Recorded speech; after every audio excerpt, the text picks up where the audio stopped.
ఈ మధ్య నా దగ్గరికి ఒక ఎలక్ట్రిసిటీలో పనిచేసి ఒక లైన్మన్ వచ్చాడు కదా, తెచ్చారు.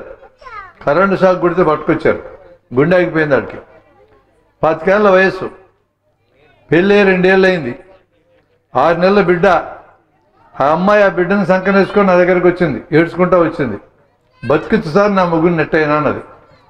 ఏం బతికిస్తావమ్మా, 10 నిమిషాలు అయింది షాక్ కొట్టి గుండె ఆగిపోయింది అన్న. నేను కొన్ని వేల మందికి శిక్షణ ఇచ్చిన గుండె ఆగిపోయింది ఆడిచ్చేది ఎట్లా అని, కానీ ఆల్రెడీ ఆగిపోయిందని నేనేం చేయలేను. ఇంకో ఉదాహరణ ఇట్లాంటిది చెప్తా.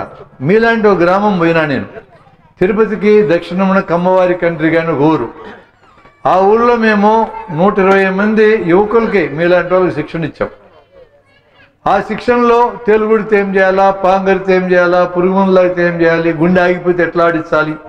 2 రోజులు శిక్షణ. ఒకరోజు మా డాక్టర్ వెళ్ళాడు, 2వ రోజు నేను పోయా. ఇలా మీటింగ్ చెప్తా ఉంటే పొలాలకు వెళ్ళే రైతులు కాడిమాలు ఆడబడేసి ఎద్దున్న చెట్లు గట్టేసి కూర్చున్నారు. అట్లే మధ్యాహ్నం దాకా విన్నాక, ఇదంతా మాకు కదా సార్ చెప్పాలా, వీళ్ళు ఎవరిని పట్టుకొచ్చి చెప్తున్నావేందన్నారు. వాళ్ళందరూ మీలాంటి చుట్టుపక్కల గ్రామాల పిల్లలేనయ్యా, మీకు నేర్పడానికి ముందు వీళ్ళకి నేర్పిస్తున్నా అన్న. ఇది జరిగినాక 2 నెలలకి వర్షాకాలం వచ్చింది. పొలం దున్నే ఒక రైతు మెరుపు మెరిసింది, కరెంటు షాకు, పొలం దున్నట్టు అట్టే పడిపోయినాడు. అంటే గుండె ఆగిపోయింది అతనికి. పక్క పొలం దున్నే ఇంకో కుర్రోడు, చదువు కూడా లేదు అతనికి. మీరు ఆశ్చర్యపోతారు, చదువు కూడా లేదా. కింద పడగానే నేను చెప్పిన క్లాస్ వాడికి గుర్తొచ్చింది.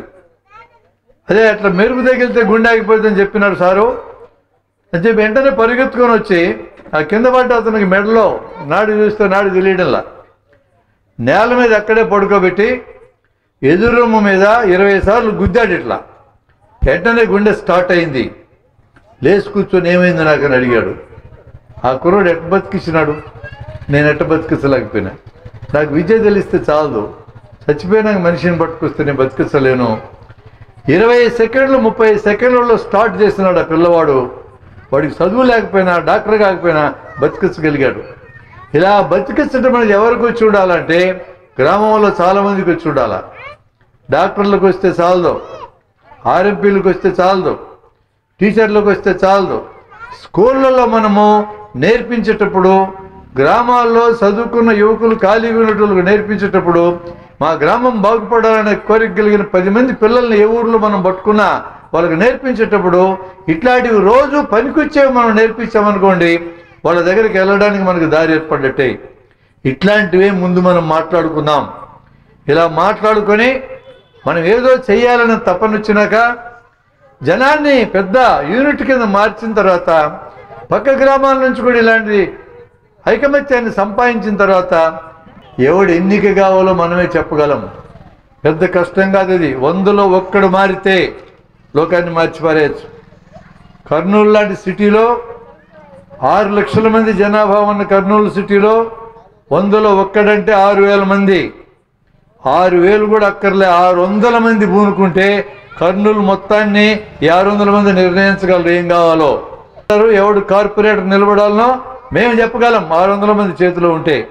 ఈ అన్ని గ్రామాల్లో కలిసి 100కు 1 మారితే చాలు, ఈ గ్రామాలు మొత్తం ఎవడు ఎన్నిక కావాలో చెప్పగలం, ఎవడు జనం కోసం పని చేయాలో చెప్పగలం, పని చేయకపోతే నిలదీయగలం. అటువంటి శక్తి మనం సంపాదించుకుందాం. నేను మిమ్మల్ని కోరేది అదే. మనం ఎంత లావు మాటలు మాట్లాడినా ఏం ప్రయోజనం లేదు. మేము చాలా చెప్పగలం, ఇక్కడ ఉన్న వాళ్ళకి చాలా తెలుసు, ఈ రాజకీయాలు ఎట్లున్నాయో తెలుసు, దేశం ఎట్టుందో ప్రపంచం ఎట్టుందో తెలుసు. కానీ పని జరగాలి అంటే మాత్రం అది చదువుకున్న వాళ్ళ దగ్గరే స్టార్ట్ కావాలి. ఈరోజు రాజకీయాల్లో ఉన్న అందరూ చదువుకున్నప్పుడు రాజకీయాల్లో దిగిన వాళ్ళే, మీరు మర్చిపోకండి. మేము కూడా చదువుకున్నప్పుడే రాజకీయాలు నేర్చుకున్నాం. ఇక్కడ ఉన్న వాళ్ళందరూ చదువుకున్నప్పుడే నేర్చుకున్నారు. రేపొద్దున రాజకీయం నడపాలన్నా, ఈ దేశాన్ని నడపాలన్నా, రాష్ట్రాన్ని నడపాలన్నా చదువుకున్న వాళ్ళ దగ్గర నుంచి మనం సంపాదించాలి. చదువుకొని ఉద్యోగాల కోసం, ఉపాధుల కోసం ఖాళీగా గ్రామాల్లో ఎదురు చూస్తున్న వాళ్ళ దగ్గర నుంచి మనం ఆ మనుషులను సంపాదించాలా. ఈ పని కొంచెం కష్టంలాగా అనిపిస్తుంది, దీర్ఘకాలం అనిపిస్తుంది, కానీ ఈ పని తప్ప ఇంకో పని చేసేది లేనే లేదు.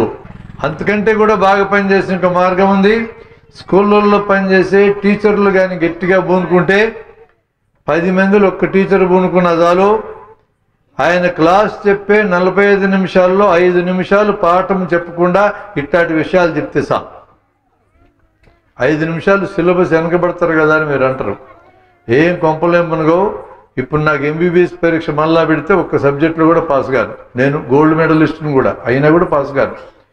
ఇప్పుడు ఈ 10వ తరగతి పూర్తి చేసిన వాళ్ళు ఎవరికైనా ఇప్పుడు మళ్ళీ 10వ తరగతి పరీక్ష ఇప్పుడు పెడితే ఒకడు పాస్ కాడు. పరీక్షల కోసం చదివినవన్నీ పోతాయి. జీవితం కోసం నేర్చుకునే జీవితాంతం ఉంటాయి. ఆ టీచర్ని నేనేమడుగుతున్నానంటే పరీక్షల కోసం 40 నిమిషాలు చదువు చెప్పు, జీవితం కోసం 5 నిమిషాలు చెప్పు చాలంటున్నా. ఇట్లాంటి విషయాల్లో మనం టీచర్లు కూడా రాబట్టుకుందాం.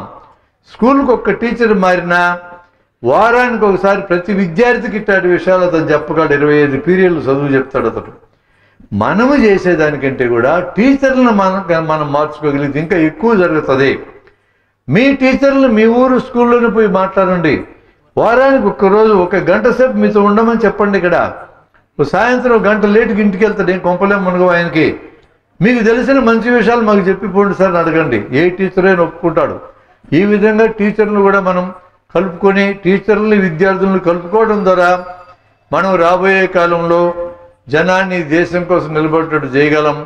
అపారమైన త్యాగాలు భగత్ సింగ్ లాగా, రాజ్గురు, సుఖదేవ్ ఇలాగా చేయాల్సిన అవసరాలు లేవు.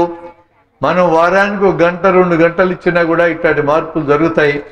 ఆ చిన్న చిన్న త్యాగాల కోసం సిద్ధపడమని నేను అంటున్నా.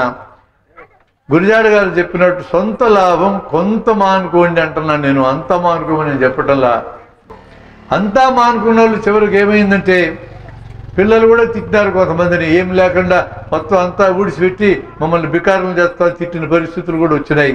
అట్లాంటి పనులు ఏం చేయక్కర్లేదు. మీకు ఉన్న దాంట్లో కొంత పక్కన పెట్టినా కూడా మీరు బ్రహ్మాండంగా చేయడానికి అవకాశం ఉంది. ఈ దేశంలో అత్యుత్తమ సేవ ఏంటంటే సేవ చేయటం కాదు, సేవ చేసేటోళ్ళను తయారు చేయడమే. ఆ తయారు చేసే పనికి మనం పూనుకుందాం. మా వేదిక ఖచ్చితంగా మీ అంటుంటుంది. మిమ్మల్ని శిక్షణ ఇవ్వడానికి రావడం కాదు నేను చెప్పేది, శిక్షణ ఇచ్చేటోళ్ళని మేము తయారు చేస్తాం. ఆ పని చేస్తే మీ దగ్గర మనుషులు చాలామంది ఉంటారు. ఈ పనికి మమ్మల్ని వినియోగించుకోవడని మేము సవినయంగా మనవి చేసుకుంటూ సెలవు తీసుకుంటున్నాం.